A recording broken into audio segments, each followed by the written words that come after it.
records show that the meeting is back in session 9:06 and that all members of the board previously in minutes have returned. The next matter on tonight's agenda is BA 322. Oh, yeah, I looked at us, I didn't look for the engineer. All right, let me read the intro and then we'll give him a moment if we have to. The next matter on tonight's agenda is BA 322, Interstate Outdoor Advertising LP, care of Cali Law LLC, 1775 Route 10 East, Block 115, Lot 1.02. The application was deemed complete a few months ago, was properly noticed. We've heard testimony in October, November, and the matter has been carried to this evening's meeting with no need for additional notice. I see Mr. Cali has returned as attorney for the applicant. Please reintroduce yourself, and we're going to pause. Oh, Leon's back. And the floor is yours for a short recap or testimony straight away. Very good. Thank you, Mr. Chairman. Nice to see everybody tonight. On behalf of the applicant, Larry Cali. Happy New Year, folks. Thank you for having us back. Mr. Chair, members, I think we intend to be brief, and I think we will be brief this evening. What I'll do is I'll frame very quickly what it is that we think we've accomplished over the course of the past two meetings, but what it is that we intend to do this evening on a very limited basis with a recall of a single witness, Mr. Jeffrey Gerber, who has previously testified, been sworn, and he is the COO and President of Business Development for Interstate Outdoor. Shortly, just by way of a very limited recap of what we've done so far, Mr. Chairman, we've discussed that Interstate's a proven operator. They're all over the country. They've handled some very large projects for cities throughout the country. We talked about the one in Chicago at length. They're not a fly-by-night operator. They do this all over the place. They do this very well, and they're proposing to do this here on this property. And we talked about the sign at length. We talked about the controlled content of this sign, that it would have the self-imposed restrictions with no adult thematic advertising on there. We talked about the public service announcement flips that would be offered every 2 minutes, and if we were having downtime with advertising, it could be even more potentially. We talked about the Amber Alerts and the other first response emergency alerts that could be on there. There's a lot of good that comes with this. We talked about the ability to coexist with the DOT improvements, if you recall. We talked about that at length. Leon brought it up. We discussed it with civil engineering. We discussed it with Mr. Gerber, who was previously a Deputy Attorney General working with the DOT and has extensive experience with that agency. In a moment, I'll describe to you the plan changes that we're going to show you shortly in an updated photo sim exhibit deck, how we're further coinciding and living harmoniously with those DOT requirements that we've got here. You heard from our project planner and our traffic engineer prior testimony hearing. They testified at length to conclusion through a cross-examination. I think the big punchlines there were you heard very strong supports from our project planner in support of the variance relief here, and our traffic engineer. His testimony was relatively uncontradicted by your own consultant, who I know is here this evening, and Mr. Maltz certainly can reiterate that, but they were in agreement as far as the traffic impacts and the safety concerns that are raised or in fact not occasioned by this sign that we've got here tonight. The coinciding with the DOT improvements, you know, we've had an opportunity to consider shifting the sign back further. What else can we do with it? We talked at the last hearing about, well, if it shifts back further, it has to go up to 52 feet because we have to clear the roof of the structure. The applicant has sort of gone back to reconsider the approach, has heard the board's concerns and thoughts, and has implemented those recommendations. And what we're going to do here tonight, and Mr. Gerber will testify further, and we'll show it to you on the Sims, is we've now increased the setback from the DOT right-of-way to 20 feet. So that's east to the right-of-way. That is clear of the DOT right-of-way and land reservation area. We wouldn't have to be in a situation where down the road, years from now, if DOT decided they wanted to come along and improve in that area, we would have to then move the pole. We no longer need any conditions of approval that would hinge upon the applicant doing something post-approval by way of an implementation if and when DOT came along.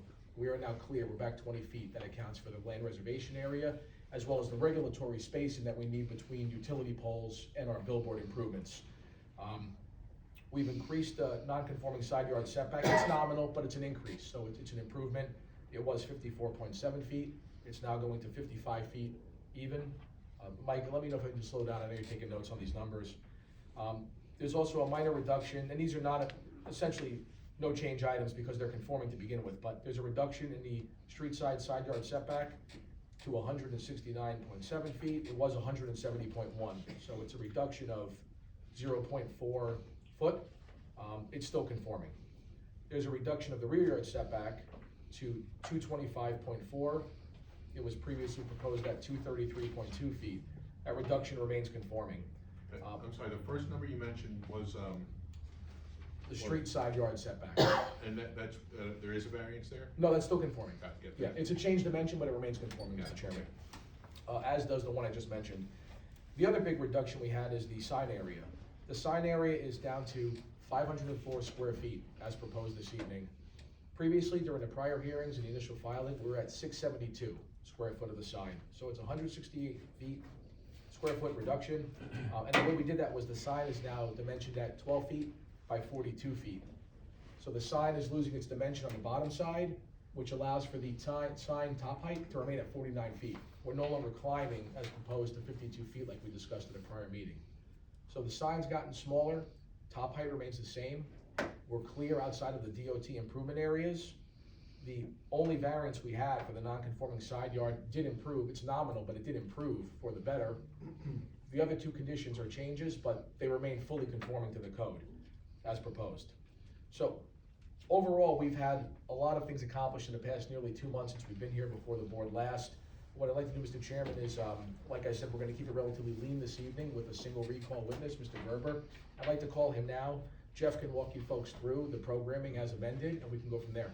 I just wanna make sure I have some of these numbers straight. Yeah. The pole height was 32 feet, is that still 32 feet? The pole height will be 34 feet, but the overall sign height will remain at 49 feet. Right. And just, again, you were sworn in at the last hearing, you Correct. understand you're still under oath? Yes, sir. And the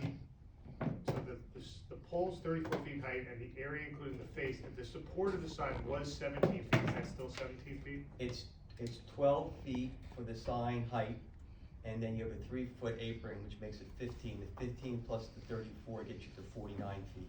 Gotcha, okay. And one of the variances was that you needed a front yard setback from Route 10 of 6 feet, and what is that now?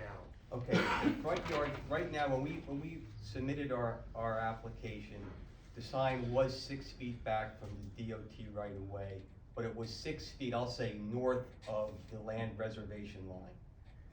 After I had discussions with Mr. DeArcy at DOT and understood what DOT was proposing, the land reservation line did not change, but what we learned is that the electric power line, utility line relocation will be 2 feet to the north of the land reservation line. Our signs need to be 10 feet away from those power lines, so we pushed the sign to be 8 feet behind the land reservation line. That 8 feet plus the 2 gives you the 10. And because we were 6 feet back from the land 6 feet from the DOT right-of-way line back, you get a total, we want to push a sign back 14 feet from its current location, which is the 6 feet from the land reservation line plus the 8. And we're 6 feet from the original DOT right-of-way line, so that gets you 20 feet setback. So the setback from Route 10 is 20 feet. Correct, the current Proposed. Route 10 right-of-way line. Mike, can I jump in here? I don't understand those facts. Okay.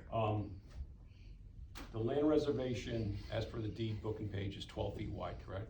Yes, sir. That's where the utility poles are gonna go? No. If you look at A1, the exhibit that I brought, the utility lines are gonna be 2 feet, I'll say closer to Route 10. Okay. Or 2 feet to the north. So, no, that will not, that caused some original confusion frankly to me as well, but it's clear that those utility those lines will be 2 feet to the north of that land reservation line. And that's something that DOT told you? That's correct. This A1 exhibit was sent to me from Mr. DeArcy at DOT. So,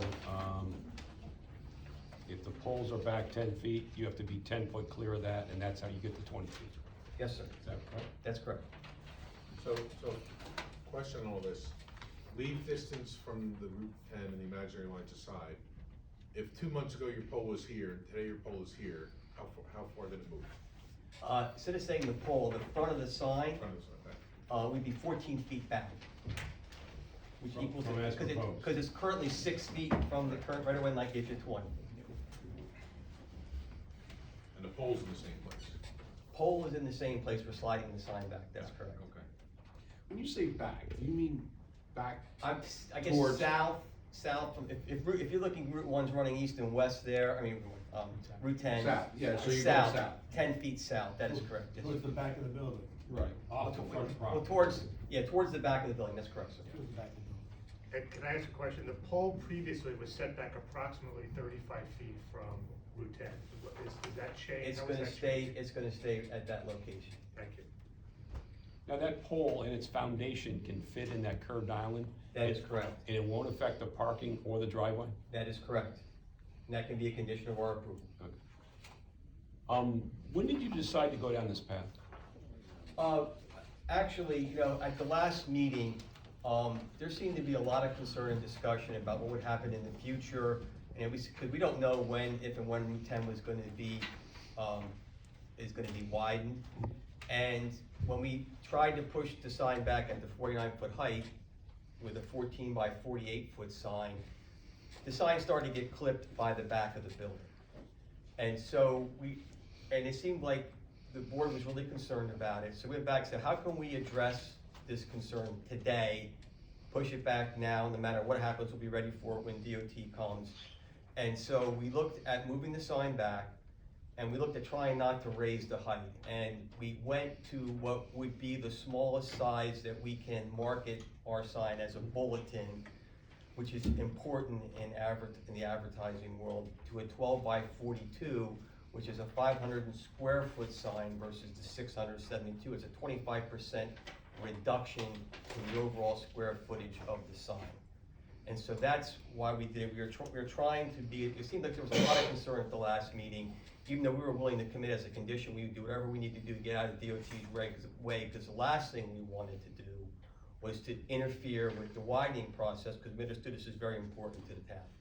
So that we sat down and worked with our advertising department and tried to figure out how can we make this work to address this concern, and that's how we did it. So again, my question was, when did you make this decision? It was made sometime after we had the last hearing, probably until sometime in early January.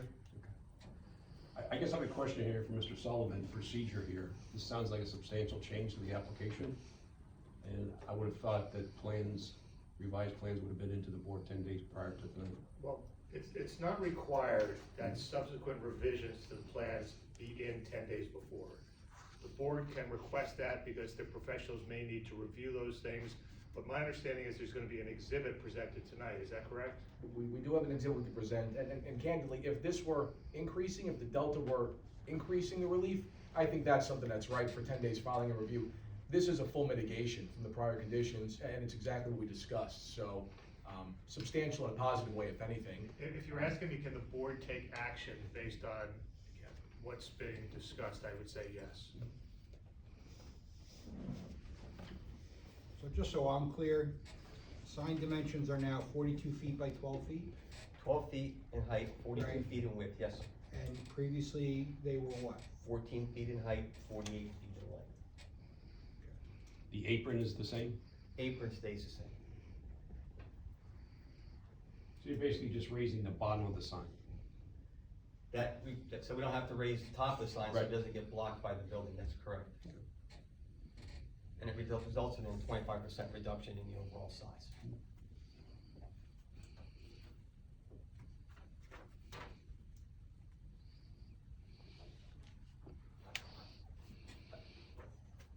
Can I just say a few words? I don't know if there are more questions on what we just talked I about. mean, your attorney to walk you through. Yeah, so, Yeah, good, Jeff. I think we've got a rendering we're gonna show you. It's a photo sim. We're gonna show you shortly. And we can pass around the site plan exhibit sheet. Jeff, go ahead, please. Yeah, I just wanted to say, look, at the first hearing when we came here, there was some concerns, there's really some concerns about traffic safety. And we had our traffic expert come at the next hearing, laid out why this sign does not create adverse traffic safety impacts, and the board's traffic safety expert, Harold Maltz, agreed with our expert. And really, traffic safety, so we've addressed it, and it's really something that's, at this point, given that digital signs have been in New Jersey for over 15 years, there's no place I'm aware of in New Jersey where it's ever been a traffic safety issue. So I think we've address that. There were issues raised at the first hearing about lighting. The board asked us to go back, do some additional studies, and we had our lighting expert come back on the second day, and I believe addressed all of the concerns regarding illumination. And then we had the NJDOT issue, which we just talked about. Initially, we offered to move everything back if required. Now we're just doing it proactively, and as a result, we are reducing the size of the sign. And we've gone through all the explanation as to how we're doing that. Other thing I wanted to talk about, just very quickly, because I think it kind of gets lost, since we talked about it very early on, was really the public service messaging and emergency messaging components that are available for this digital sign. We are offering, as a condition of our approval, that the town will be guaranteed a minimum of 1 8-second spot on each side of this sign every other minute. And I can tell you from experience that it's more likely going to be 2 spots will be available the vast majority of the time. The emergency messaging that will be available, and we'll provide protocols, we'll work with your communications officer, whoever you choose, where that actually overrides all of the advertising during an emergency. And we build into our advertising contracts with our advertisers that we only guarantee 90% of the time to account for such emergencies. A lot of municipalities really take advantage of this program, particularly the public service messaging. If we could just show a couple examples of it. I think we have handouts too. We'll be up to A6, I believe, Mike. Let me just check that. I think you are correct. Yes, A6. we're up to A6. Thank you. Let's identify this. Yeah, I need to get a copy of it. So A6 consists of 1, 2, 3, 5,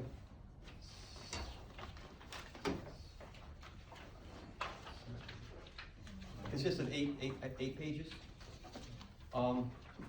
And So it's an 8-sheet deck for the record, and it's the emergency and first responder announcements. yeah, the first one you're seeing is an Amber Alert that would be used. What we do is we typically set up a template with the municipality, however they want. If they want their logo on there, or their crest, or however they want to do it. And then the large rectangle area in here is kept open, and all we have to do is be notified of that, and within really several minutes, this ad this display can be overriding all commercial advertising on both sides of the sign. Mr. Kelly, what are we calling this? Sample public service emergency Sample public messages? service / emergency messaging. That's fine, Mike. It's an 8-page deck, I believe. Yeah, and this is the first one is an emergency message. The second one is just a public service announcement regarding smoke alarms. Third is a page is a weather warning about snowfall. Fourth page shows about a road closure.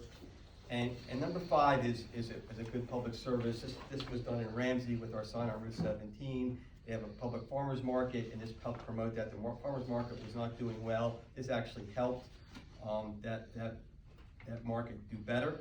The next one is in Oakland, New Jersey. This was done during COVID, when they couldn't celebrate graduations because everything was shut down. And so we put a public service message for the high school graduating class of 2020. Hazlet has been one of the municipalities that's really taking a lot of advantage of the public service messaging program. This one shows about a Hazlet Day festival, and then the other one is for the Hazlet Swim and Tennis Club 2023 memberships. They use this to help fill out their pool, the public pool. They sold out in memberships in using our public service messaging. So that's really some of the real good benefits of this, and our art department is available to design copy for the municipality at no charge for public service as well as the emergency messaging. So that's the public service component. And the last thing is just the renderings regarding the proposed reduction in sign size to 12 by 42, So let's just, That'd be- we'll mark this as A7. A9, right? No, A7, I'm sorry. A7, it's entitled Revised Sign Location. It's a multi-page photo simulation deck. It's got 3 pages. This one. 2 sheets, not including the cover page itself, so 3 total. Right, so what we're showing here is the sign now at a 12 by 42 length and also 20 feet back from the Route 10 right-of-way. And the first page shows the view of the sign as you're heading westbound on 10. And you'll note there's a little thin yellow pole towards to the left, towards the back of the sign. That's the marking of the back of the sign, and where the height of the sign would be set to the bottom of the sign face, which would be 37 feet, not to the bottom of the apron. And then the other page shows the heading to eastbound, the Route 10 sign at the 12 by 42 sign, 12 by 42 height. And that's just it's smaller, 25% smaller than what we had originally proposed. And this is located clear out of the right-of-way of these simulations, correct? Yes, it's set back, consistent with the 20-foot setback from the Route 10 right away that we now amended our application to do.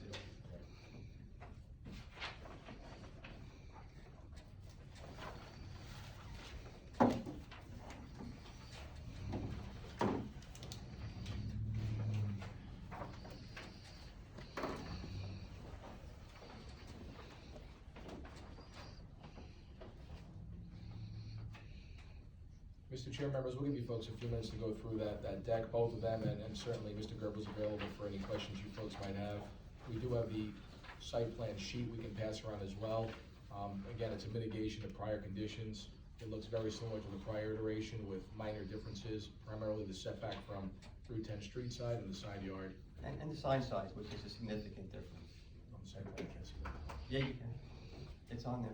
No, I know. So is that another exhibit that's coming or no? We can certainly pass it around. Do we have the site plan? Do an extra one, Ms. Marty?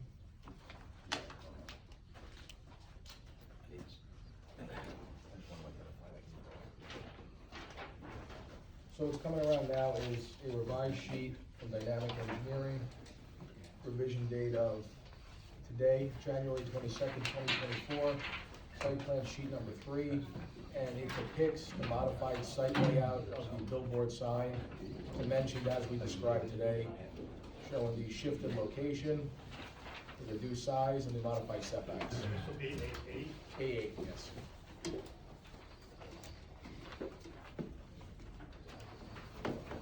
How high will the support be off the ground? If, like, I had it was 17 feet initially, what is it? How high would what be?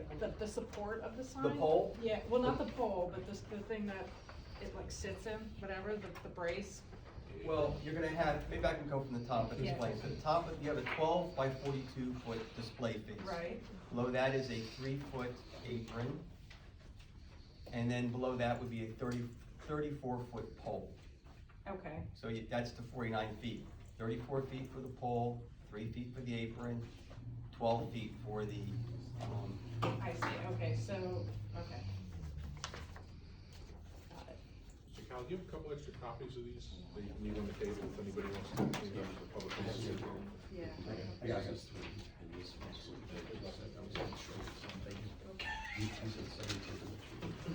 came from the original application.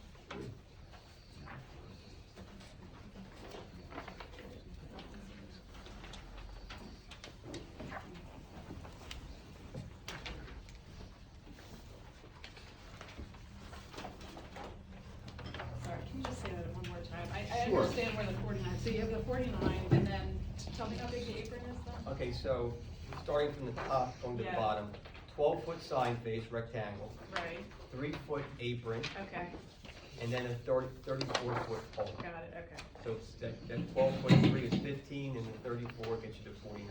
Okay, got it, thank you. Just, on the exhibit you just handed out, it shows for the post, the column, 32 feet, not 34. So then effectively that adds up to 47. So I think there's a typo on the sheet. It could be a typo or maybe pulled up from some of This is the site plan sheet here, what are you The sheet, showing? that sheet was just handed out. The site plan sheet? That Yeah. should be 34. That's a scrivener's error, yeah, 34 is what it should be. Yes, that's correct, thank you. So it stays at 49. That's Yes. correct.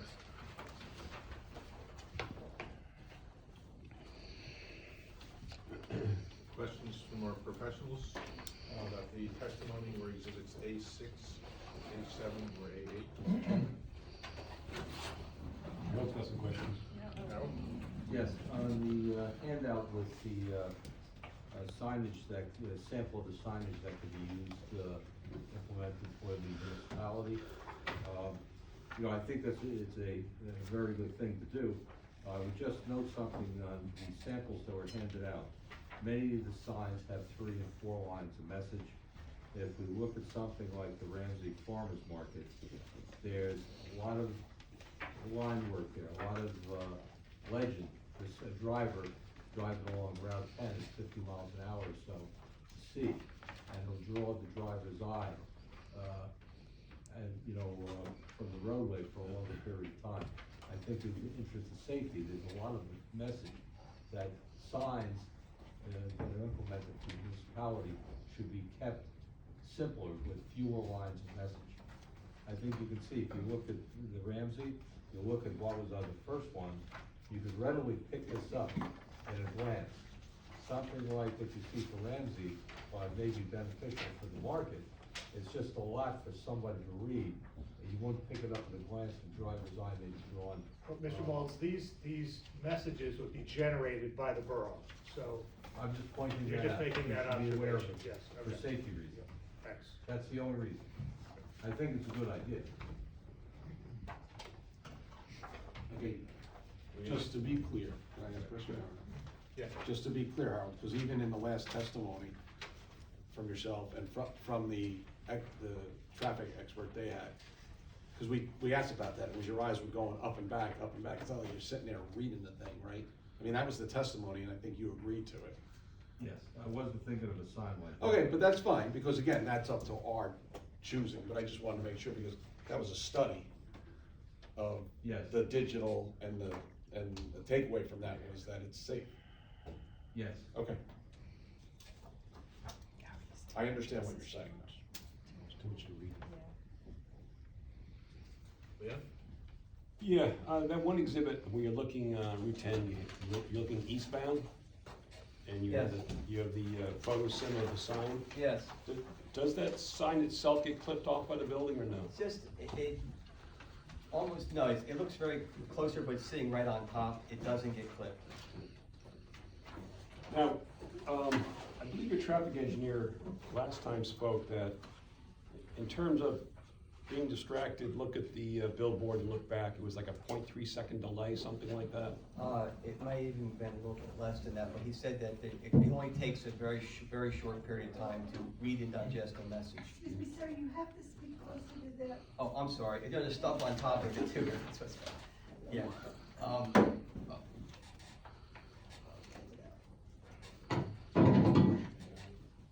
Okay, yeah, he said it was a very short period of time, maybe 0.3, maybe a little bit less than that, but it's a very quick glance to digest the message.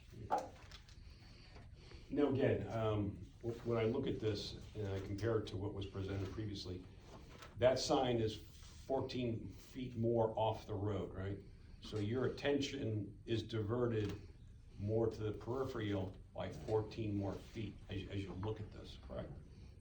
It is, I'm not gonna, I can't speak to the traffic safety aspect of this, but by pushing that sign back 14 feet, it's not pushing that far back off the road, it's not, we're able to do this. The whole point of this, if this couldn't be easily read, the sign would not be, from a pure advertising standpoint, wouldn't be viable.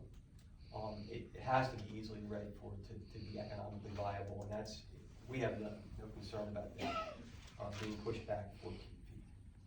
In It's a terms total of- of 20 feet off the right of way of DOT. It's not, we have built signs that are 150 feet off the right of way. Yeah, so that's something you could testify to, Tom. Yeah. So, relatively speaking, is this far off the right of way where you're looking to the right more than other signs you've implemented around the state or No. elsewhere? It's one of the closer signs to the right of way of a lot of those signs. A lot of, I believe sometimes are 50 feet, some are 150 feet, some are 20, some are 5 feet. But this is certainly within the realm of a typical outdoor advertising sign. In my 30 years' experience of being involved in the industry. Is it typical to have so much interference with the overhead wires in front of your sign like this exhibit shows? Yeah, it happens. I mean, you have on a road such as Route 10, when you have power lines along it, that is correct. It's not something that's atypical. I believe we produced some pictures of other signs we had with the board that showed just that. That's all I have, Mr. Chairman. Liz, I have nothing right now, thank you, Mr. Chair. questions from board members? Testimony of this witness this evening on any of the exhibits? I do have a question. Who are some of your, larger, advertisers? A couple of large categories, we can talk larger, like large companies. Yeah, like who would advertise your sign? New Jersey manufacturers, insurance, State Farm insurance, hospitals tend to be a pretty big category for us in the large category. Then we have more regional, local, would be restaurants, jewelers. Those are really the type of advertisers on our signs. And we have asked for, requested to be a condition of our approval that there'll be no inappropriate copy. We provided language. There's going to be no gentleman clubs on this sign. There's going to be no copy that anyone's going to be offended by. And listen, sometimes it happens by mistake. I'll give you an example. We built a sign on a Sikh temple in Lawrence Township, and McDonald's advertised on the sign hamburger, which was offensive. And they called us up and said, this is really offensive to us. We just took the copy down and moved it elsewhere. It wasn't in our lease, it wasn't in our condition of our approval, but that's what we would do as a company. We care about the communities we do work in, we wanna get along with everybody, so that's really kind of our corporate philosophy. How are advertisements fed to the sign? Excuse me? How are advertisements fed to the sign? I assume it's remotely, It's done through our office in Cherry Hill. But it also can be done by, we also have, our signs are monitored by our digital sign provider, Watchfire. And they can control that too. If there's a problem, there's a malfunction, they can turn it off immediately, things like that. you ever had any cyber incidents that have impacted either the ability or the content of the No, sign? we actually, within the last few years, have like a double pass code where it has to come back to either the computer or the person's cell phone. It's very difficult. If our insurance company required us to make it very difficult, so no, we've never had a problem in all the years we've been doing this. Is there a battery backup to this system in case the power goes down? Battery backup? Yes. No, So the power's out, the sign's off? that's correct.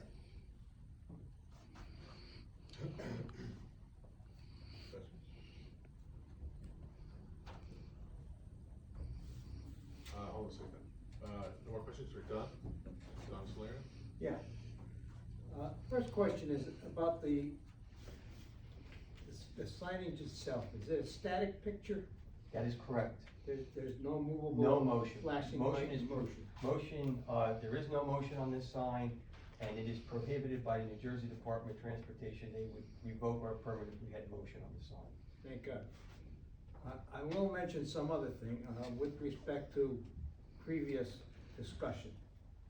There was a reference to that the intersection being reworked and things improved since then.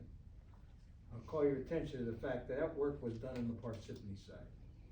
In fact, our side, the traffic figures have shown an increase in accidents at that site. Actually, sir, when our traffic expert testified, he provided traffic numbers that showed the opposite, that I think it was after 2019, the numbers dropped and dropped I consistently. suggest you talk to our police department, Well, because the numbers I've seen, they're increased. Yeah, and I can tell you that the data came from not just the municipality, but the state as well, all available data, and it was concurred with by Mr. Maltz. The data was real and objective, it was reduction year over year, including obviously the COVID year, but it was reduced since that pattern had changed. And it's in the traffic report that the board has available. The data as well as the sources and the numbers. And also, I point out too, that the DOT, in issuing the state permit, does a safety review. And they're the ultimate experts, it's their roadway. I understand that. And issued us a permit for that. I understand location. that. Mr. Schleier, do you have any other questions of this witness? There will be an opportunity to make a statement after the direct testimony is done. Thank you. Any questions from members of the public? This Yeah. witness testimony, exhibits A6, 7, 8. And again, this is just questions of this witness at this point. Yeah, I have some questions. Frank Drexler, 7 Greenwood Road, Morris Plains. Leon, are you sure that the sign is 20 feet away from any, the right of way now, that another lane could be put in there? Yes, the land reservation for the future widening is 12 feet wide. Yep. So we're going from 12, an additional 8 feet, and that is to allow, the power company requires a 10-foot separation from the relocated overhead utility lines to the front edge of the sign. And that's what's driving the 20-foot setback from the existing. So the 20 feet is the edge of the sign, Correct. the poles are farther in. Yes. Okay, now, if you went over all these numbers and I don't have anything to look at, give me the sign. The sign is how tall off? The sign is gonna be a tall. No, how far off the ground are you? Oh, from the bottom From of the ground to the bottom of the sign? From the ground to the bottom of the sign would be 34 feet. No, the bottom, 34 feet? That's how high the sign is, 34 feet? No, from the ground to the bottom of the sign is 34, from the ground to the top of the sign would be 49 feet. Okay, so that's 15 feet is the sign? Well, the sign is 12 feet of advertising area, display area, and then a 3-foot apron. Okay, and it is how wide? It is 42 feet in length. or width. 42 feet? Yes, that's correct, sir. Okay. And both sides are displayed, is that correct? That is correct. Okay, there was some question that I didn't quite get it about safety. Have you spoken to our police chief about any traffic problems there? I personally did not speak to the police chief, no. But our traffic safety expert did collect all the accident data going back, I think, to 2017. From our police chief? I don't know if it was just the police chief or DOT or both, but I thought he got pretty comprehensive data on that area. If I could just jump in, we did get a report from the chief. That was dated October 28, 2022. After reviewing the application, I have no comments or concerns at this time. That wasn't the question. The question was, did you speak to him about any accidents? That's my question. Did you, and the answer is? I did not. Our traffic consultant reviewed all the data, and if part of his expert review would have included consulting with the local municipal chief, he would have done that. But they normally go right to the state because that's the full repository of all the data. It's not always collected at the local level or the county level. But I think it would be incumbent on the board to have statistics from our local chief, because I don't always find, in my experience, that you always get correct data from the state. I have been out there, and there've been accidents. Not only the police, the road's been closed, the fire department's brought out, and we should make sure that that doesn't happen greater than it does today, I guess is the concern. And that was the punchline and conclusion of our experts' analysis, and your own expert of the borough agreed. Well, but you have state data. I'm not convinced that you have local data. And that's, I think, incumbent for the board to make a clear decision. It's not just, having the data, it's, people have to go out there, you never know what happens when someone else doesn't say, when they stop, people don't stop. Thank you.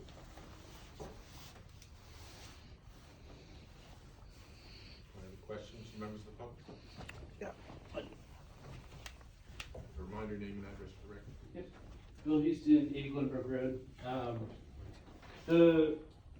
So the total height of the sign is 49 feet, right, from ground to the top? Yeah, it's the same height that we originally proposed, and the reason why we got into the discussion of height was because of the concern of moving the sign back for the future widening of Route 10. The building at the prior size of the sign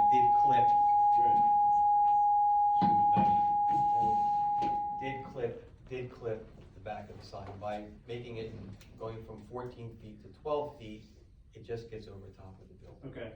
When you, or when your team did those surveys, are there any other structures that are higher than that sign in that area? I didn't go out and check and see whether there's other buildings. I think there are other buildings that are 42 feet or higher. Okay.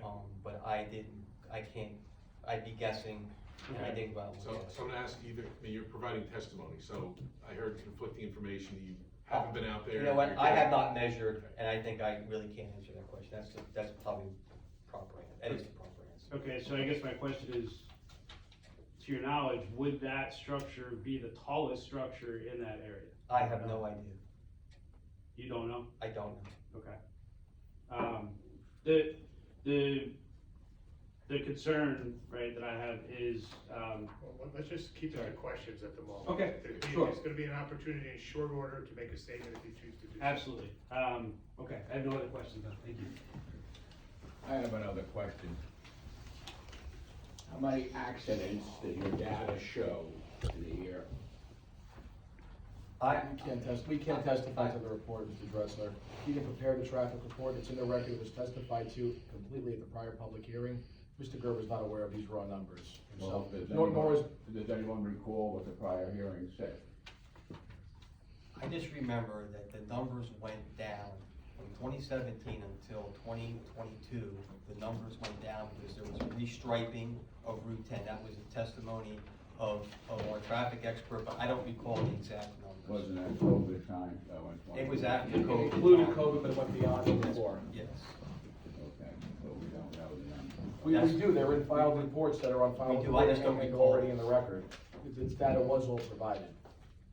I wasn't here, so I don't know. That's the question. You don't have to get too touchy about it. Any questions from members of the public?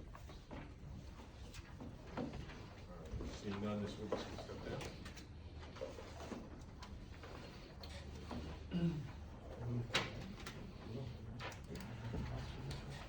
Mr. Chairman, that's all we heard. You've heard our full complement of witnesses throughout the course of these three public hearings. You've heard from Mr. Gerber at length, at the beginning, at the conclusion of the hearing. You're not going into closing statement, are you? No, it's gonna be very brief, our closing statement. I mean, I think. I just want to open it up to members of the public for comment. Comment? before you Certainly, have a Mr. Chairman, closing certainly. statement. So I will open the floor to the members of the public who wish to make comments on this application. Okay,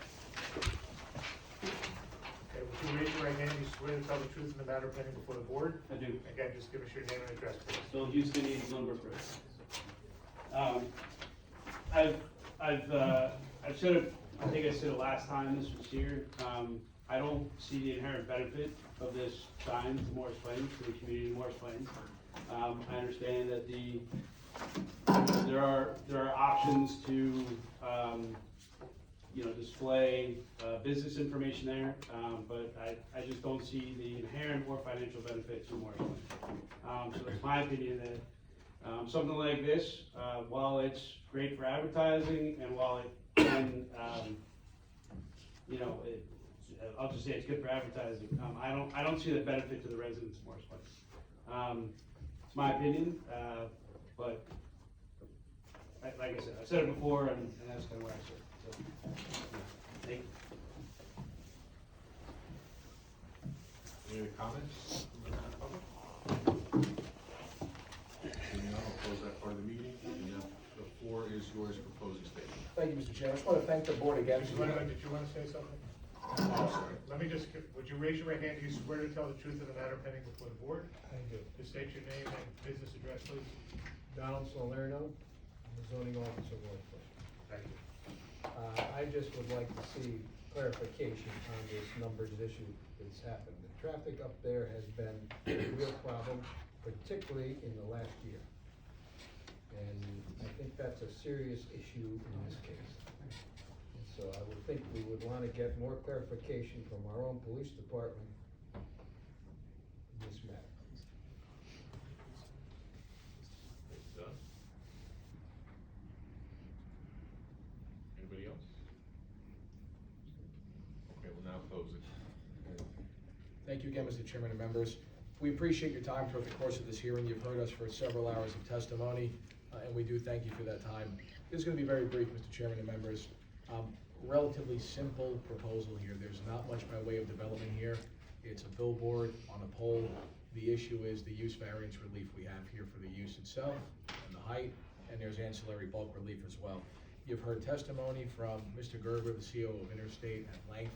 That testimony was inclusive of the fact that these are developed all over the country by Mr. Gerber and his company Interstate.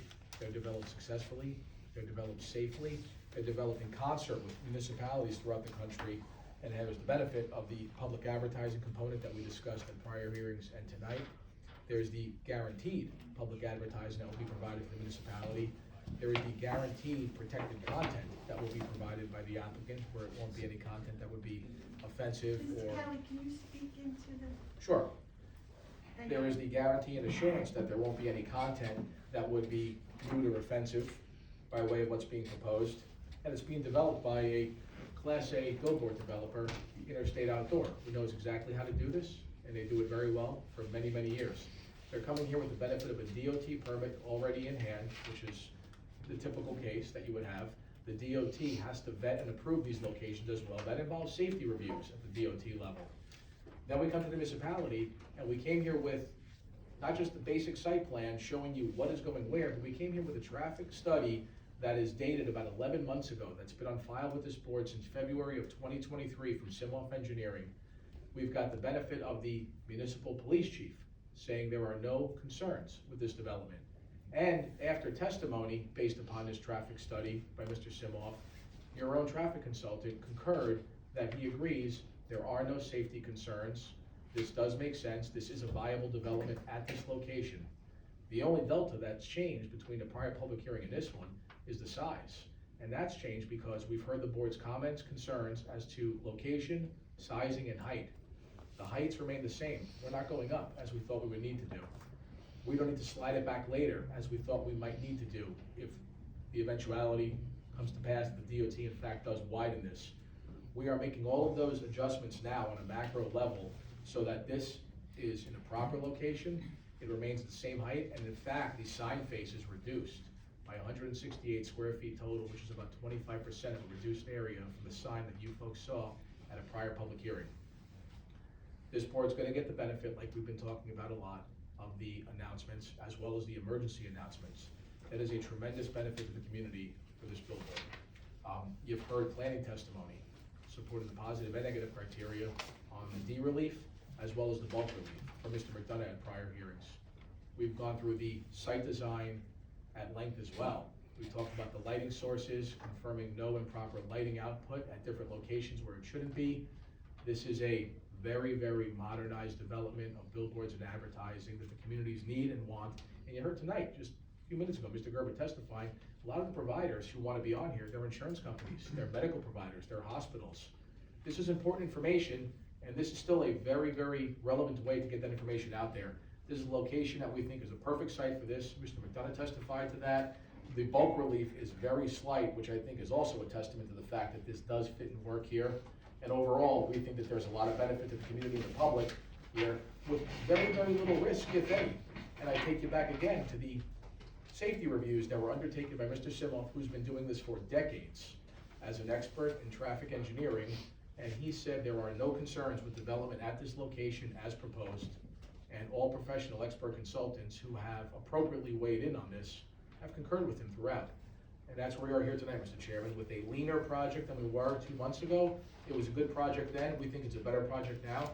And again, I want to thank you folks for your time and deliberation this evening. And with that, Mr. Chairman, we turn it over to you folks to consider the matter. Thank you, and before we do that, I'm gonna ask for some guidance from Mr. Sullivan. Let's figure out who can vote, and if you would explain why you need a supermajority here. Okay, so this is an application that involves 2 D variances, and I'm gonna go through them, all the variances in a minute, but let me just ask Karen, who's eligible to vote on this application? Everyone is eligible except the 2 alternates, but since Mr. Ethan isn't here, Mr. Riso is the first alternate. So Mr. Cianciata, and I'm sorry about that pronunciation, Perfect. is not, he can participate in the discussion, but he's not eligible to vote. Correct. The remaining 7 board members are eligible to vote. Because there's 2 D variances involved, you need 5 affirmative votes in order for this to be approved.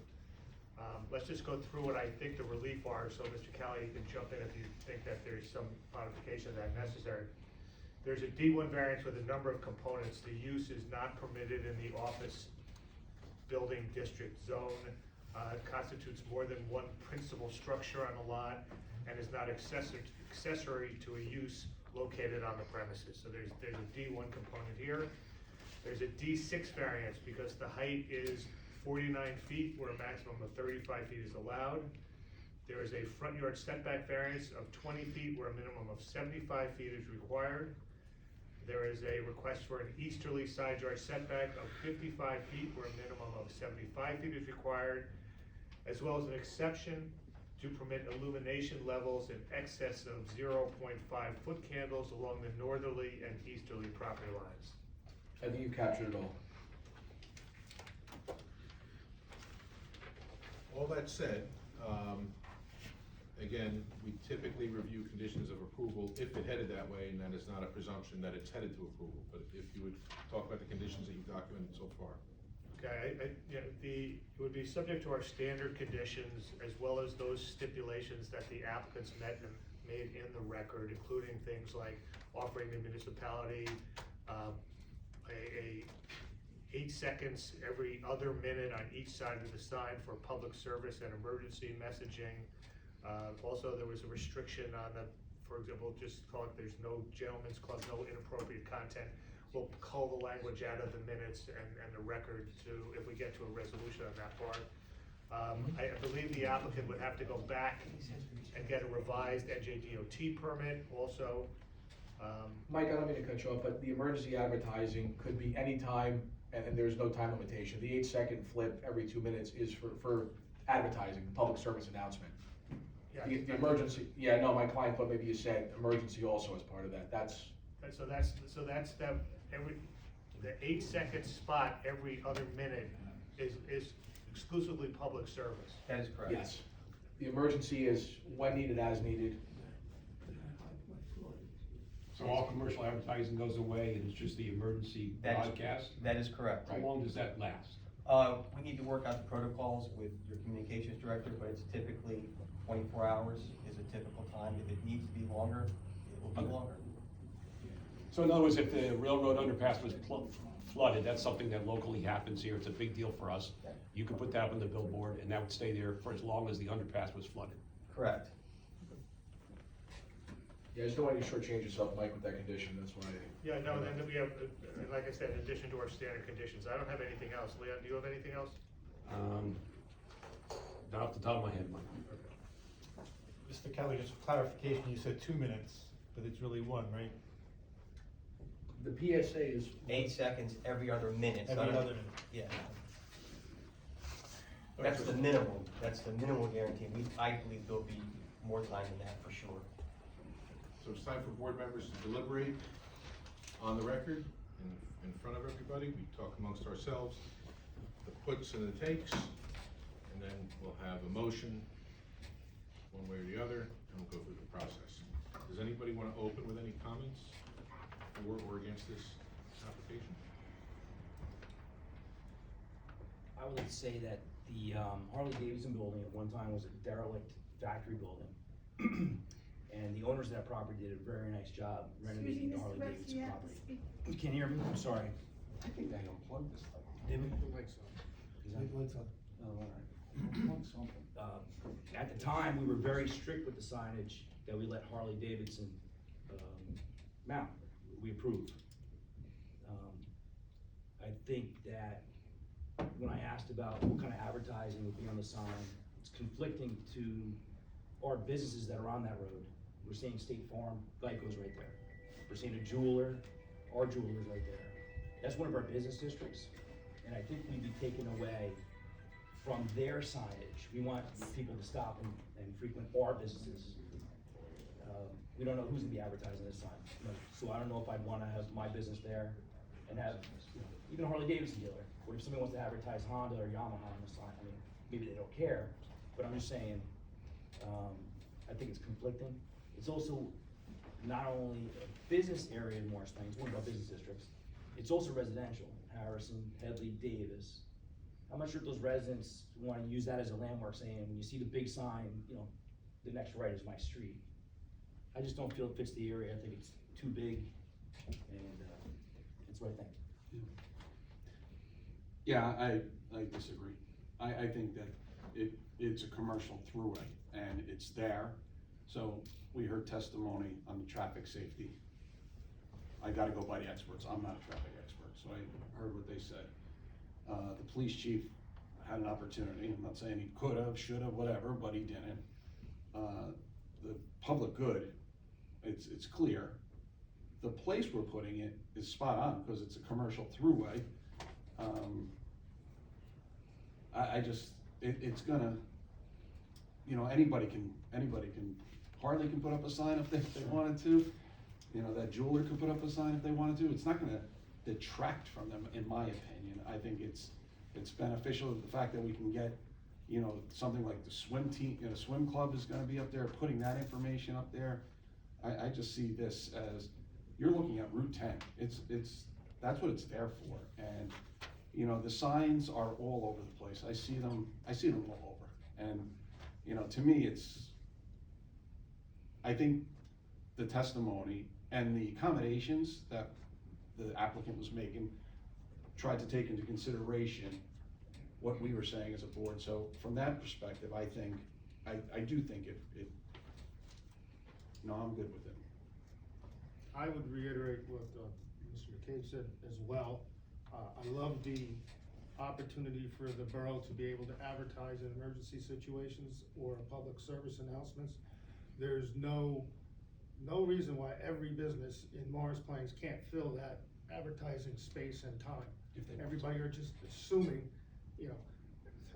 that nobody in Morris Plains is gonna advertise, and maybe they won't. They have the opportunity to, okay?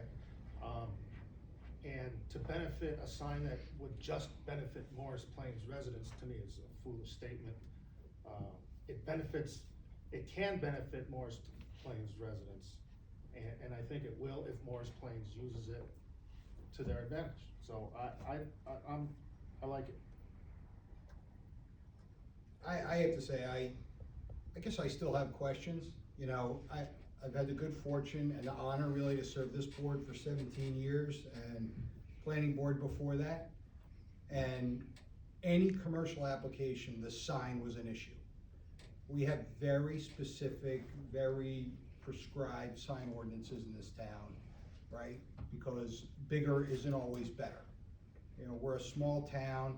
I think in the district down here, we try to keep the sign smaller. If you look at the imagery that was given to us as part of the exhibits, the signs are smaller and they're supposed to be consistent with the businesses that are there. And as I look through the images that we got, this sticks out, right? Higher, bigger, but not necessarily better than everything else that's around there. And I think about you know, what was the intent when our ordinances were created,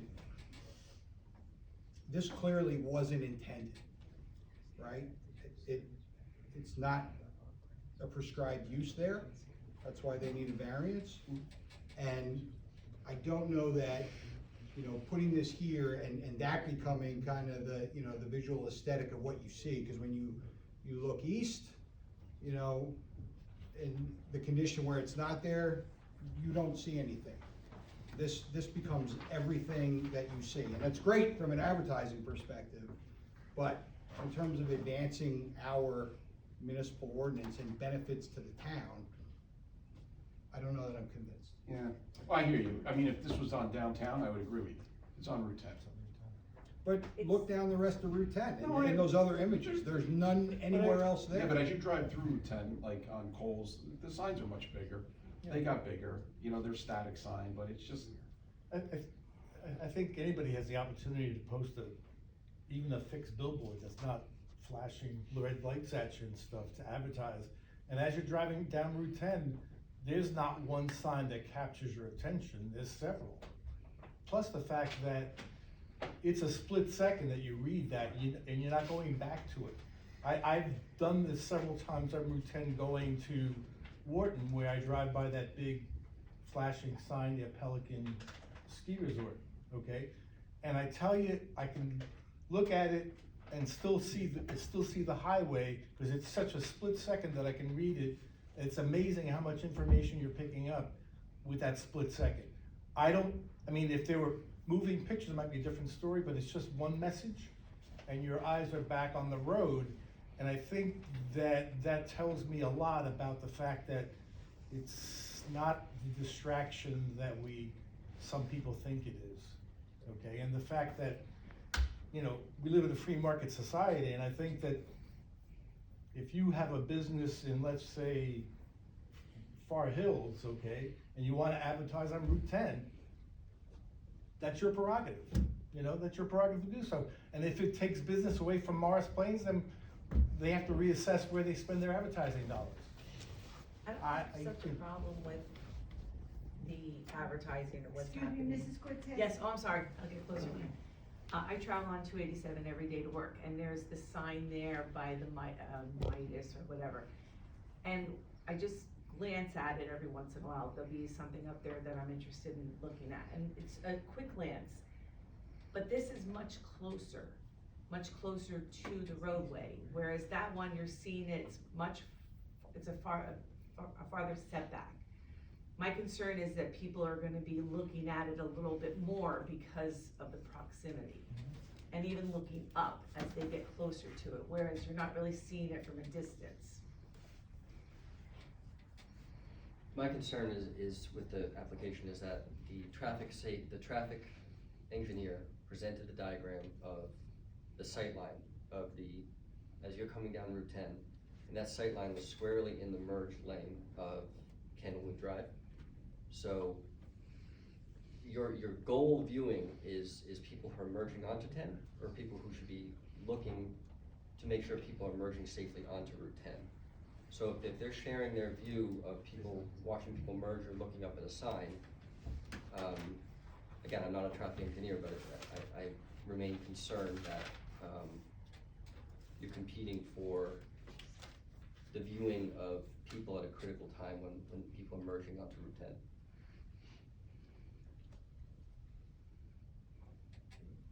Now, I just go back to, you know, you gotta rely on the experts on them. I wish I had more than 4 years of traffic data to look at, though. You know, it wasn't Yeah, but I was 20 years talking of about traffic. Harold, you know. And 2 of them were during COVID. I so. can give you data for the past 10 days, we've had 2 accidents, past the sign. Okay. Past the sign. Depends on time of the day. No, but it's Depending past the on- sign. Yeah, but depending on when the traffic is backing up the light, it depends on what I you're looking hear at. you, on the but curb. it's And just. were they looking at other signs in the I road? don't know what they're looking at, you look at anything. You I'm just gotta- telling you guys that No, we've I had hear 2 you. on Route 10 I'm just in trying the past to- 10 days. Yeah. But, Are they at the sign? No. they're no, just but I past the think, sign. the question the is, you know, majority- what precipitated the accident, right? I don't know. Right? Everyone wants data, so in the past 10 days, we have responded to Right, 2 but, accidents. That's one. but can we attribute that to the fact they were distracted by Could be. signs on Cell the phone, roadway? could be. I don't think you can do that. But if you add one more distraction to the mix is the question. So if you have a dangerous area and you're adding one more potential distraction to the mix, you're not alleviating anything, you're potentially making it worse. But I think you need to take a look at the fact that these signs are prevalent throughout New Jersey and other states. And I don't think we're the only ones concerned with traffic safety here in New Jersey. And so my logical thinking tells me that if it had been a problem, it would have been highlighted, you know, in these other locations. I just, you know, I don't think we'd allow a public safety hazard to grow like this, right? And continue to have the advertisers put up new signs everywhere. There would have been big protest about, hey, this is not working, this is causing serious problems. I mean, we're probably more effective than the FDA in regulating what happens on the roadway and knowing whether something's dangerous or not. I think that's what we're speaking of today, yeah. Like we know what's distracting, what's not. Does our zoning not say that the signage on the property has to be consistent with the operation on the property? The sign, a sign has to be accessory to a use located on the premises. Right. They're asking for relief. And that's one of the components of the D1 variance that they're asking for. The advertising sign is not permitted, and it also constitutes more than one principal structure on a single lot. So I'm gonna use that as a segue to offer my opinion. Before I offer my opinion, I wanna state for the record, as part of this application, I've driven up and down Route 10 during the day. At night, I've parked in the Harley Davidson during the day, at night, Liberty Gas, day and night, and in the mini mall next door, day and night. Walked the site, looked for my car. I actually think I ran into you guys in November under the sign. You might have. I want to stipulate a few things. I have no concerns about the competency of the operator, for the record. I have no concerns about their program to control content. I find that to be satisfactory.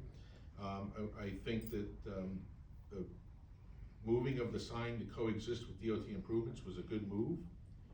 It was responsive to the board's site size concerns. And the number one thing I learned is that how much more effective the lighting is on this compared to a traditional static sign, right? That glare of spotlights versus the bent light, as it were. However, I'm gonna go back to the D1 and the D6 variances. So the Borough of Morris Plains does not permit these. So this is a D1 variance, so it's a big lift. It's the heaviest lift required or described in the MLUL. And I actually think this does harm to the local properties, and I'll explain why, as well as to the borough's zoning ordinance. So I'm gonna be silent on traffic safety because I just don't know. I'll tell you, my one regret is not refreshing the police chief's October 2022 report. In hindsight, I wish I asked for a refresh, I didn't. So when you come down Route 10, this will be the first thing you see. So I'm looking at exhibit A5 from November 27th, photo 5, and this is an aerial drone view from the subject sign height looking west. And it proves the point I made to myself, that as you come out of Parsippany, and you're on the downhill and you make the turn, this will be the first thing you see. And the reverse view proves this. And then, so when I saw this number 5, I was really impressed. Now, you know, is that what Morris Plains wants to have as its gateway? Zoning ordinance doesn't permit it, I would venture no. When the Harley Davidson was in front of this board, it was already an overcrowded site, and signage variances were granted with kind of that last one on the diagonal thrown in at the fairly last minute. So we've already got a site that is undersized for the building that's on there, and I know it's an existing building, and has too many signs. There's a sign variance for the mall next door for size.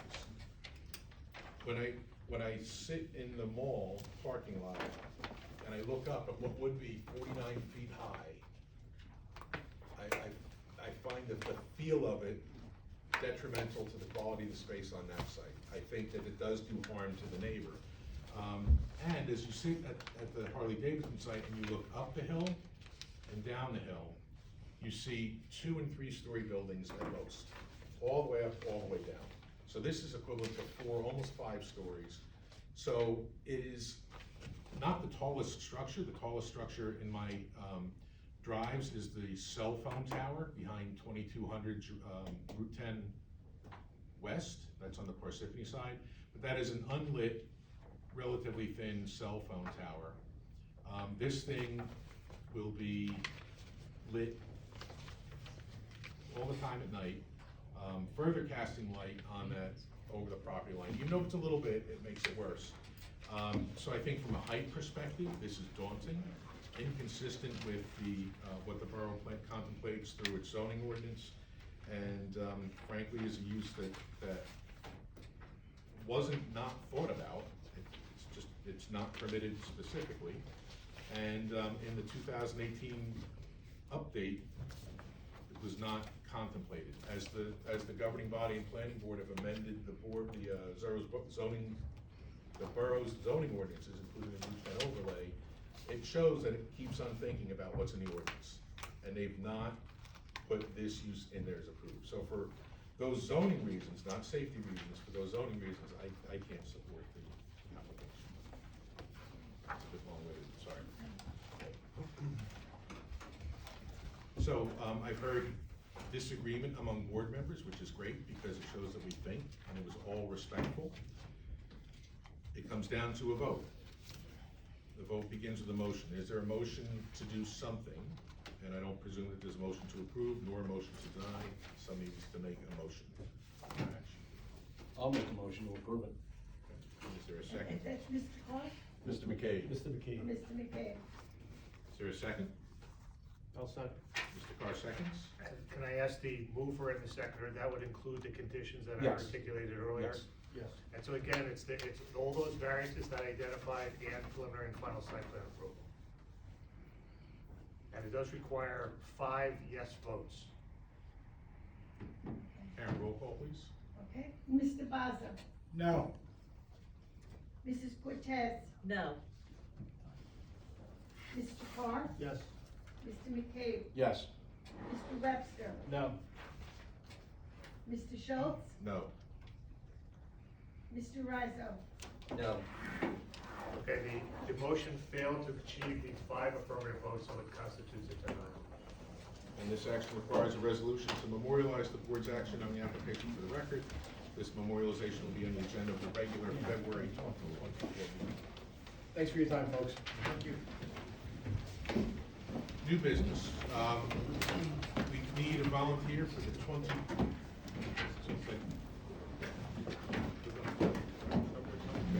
All right, Mr. Carr's going to excuse himself. New business. Is there a volunteer for the 2022 annual report? I'll volunteer. All right, thank you, Ms. Cortez. Any other new business? Any old business? All right, with my thanks for thoughtful and respectful deliberations, you don't see that all the time, all board members, thank you. Much appreciated. Is there a motion to adjourn? So moved. Second? Second. All in favor? Aye. Aye. 10:21.